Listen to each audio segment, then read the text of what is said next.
1 2 3 হ্যাঁ। তাড়াতাড়ি যাও।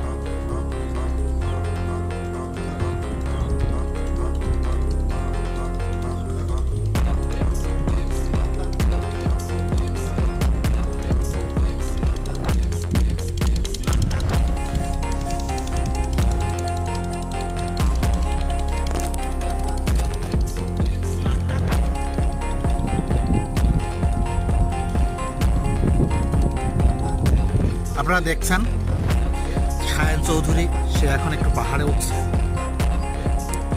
এই যে সে পাহাড়ে উঠতে গিয়ে অনেক দূরে চলে গিয়েছে, তাই আমি একটু জুম করে তাকে নেওয়ার চেষ্টা করছি।